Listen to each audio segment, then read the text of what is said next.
I think that is the grandest entrance I've had. You haven't been south yet. No, that I've had for questions. That was the grandest entrance we've had for questions on Wednesday nights. Yeah. Bob, you draw the crowd. Well, so you're back from Argentina. That I am. Glad to have you back. I didn't have anybody to pick on while you were away. Oh, I'm sure you found somebody. I did. I took it out on my nephew and what? No, Dave wasn't even here. Oh, really? I know. It's been pretty lonely. So, while I find my questions for you, I could tell you what they are. I know you could, but that would lose its grand effect.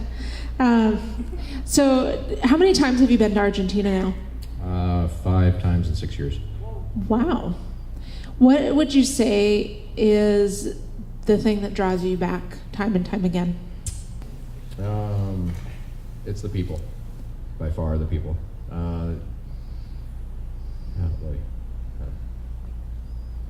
I don't normally get nervous anymore, and today I've been really struggling with being a little bit nervous today about doing this, so bear with me. I'll be honest. Every time I go down there, the people are just absolutely amazing. I think anybody who's been there, Karen, Darlene, and Kelly, and I don't know who else in this room has been there, but what we're greeted with, like I look at this little girl here. Last year she was, I'm just going off on a tangent, sorry, but last year she was ridiculously shy. But coming back again, they gain that trust. They see that you're someone of your word, someone who's going to keep coming back. But for me, it's the kids, the teens. I can't stand teens in this country, but I love teens there. So, what would you say are some ways that you really see just God directing you or using you in the time that you spend in Argentina? Back to the teens. My first year down there, I just really connected with kids. Second year, I was there for an extended period of time. I was there for about a month and a half, and I knew I was going to be serving at a kids camp, which I was dreading with everything that it was, but I really did not like them. At least I didn't think I did. And God really used us in our weakest places, and He could have very easily used me in graphics or whatever, or in my awesome soccer skills. Not really.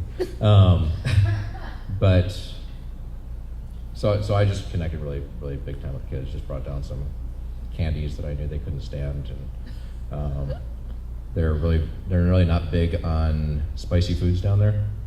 So I brought hot tamales for the kids.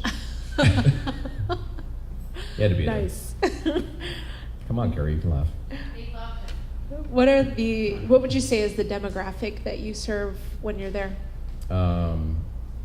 It's anywhere from like the little kids at this place called Rivadavia, which is a really impoverished area, and then teens at all 3 churches. And 2 of the churches are just super impoverished, and one of the churches is in a fairly impoverished area. This is actually where we stayed, which is also impoverished, another city.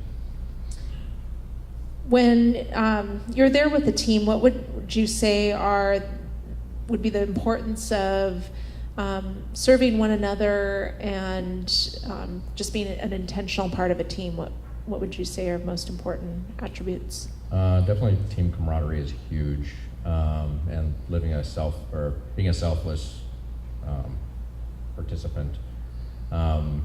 If you're, I don't know, I've been on like a few of these trips, and you can have really good teams or you can have really challenging teams. And the most challenging teams are the ones that are, I think, the most self-centered people. But there really aren't that many of them. I mean, I really haven't been on a team where everybody's that way. It's usually like you get 1 or 2. But for the most part, as a leader, you're kind of forced to get people out of their norm and get them to stop thinking about themselves. And I think any one of us can think about ourselves and be selfish at one point or another. 9 times out of 10, everybody's sick down there at one point or another, so you start losing your ability to restrain yourself. So, I falter at times too. But team camaraderie is huge, and having that, we had a lot of time on this trip because it rained so much to a lot of downtime. I think we probably would have done a lot more things serving wise to the community, but we didn't because it just rained nonstop. So we had a lot of downtime and a lot of time where we did, like Kara did a team building thing, which was pretty awesome. We spent a lot of time in devotions, and we just tried not to complain about what we could be doing or what we thought we should be doing, but just really try to keep it focused on, okay, this is why God has us here. He has a reason why we're there. It's not our reason. Right. And just really lifting each other up. That's awesome. What's some advice that you would give to someone who's never been on a missions trip before? Go. It'll change your life. You'll never be the same. People that it's a known fact. I used to work at a mission organization, and they did a lot of research, but it's a known fact that people that go on missions and serve come back and they'll serve that much more. And also they'll give that much more, whether it's time, money, whatever, but you just get a whole new perspective on life. Right. Especially coming from this country and going to pretty much anywhere in the world. Right. What's one thing that you'd really like to share that you brought back from your time in Argentina that you just want to impart to us? It's never too late for God to use you. We're always, as in singles groups, we're always focused on trying to find our mate. And not to say that that's not going to happen, but we shouldn't be so focused on finding someone that we miss out on what God's purpose for us is.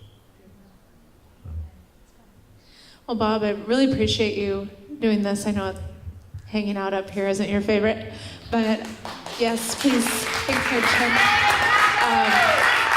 Just really appreciate, Bob, that you continue to go back knowing that it does stretch and grow you in ways that you weren't expecting, but we appreciate you just continuing to serve there and what you'll bring back here as a result.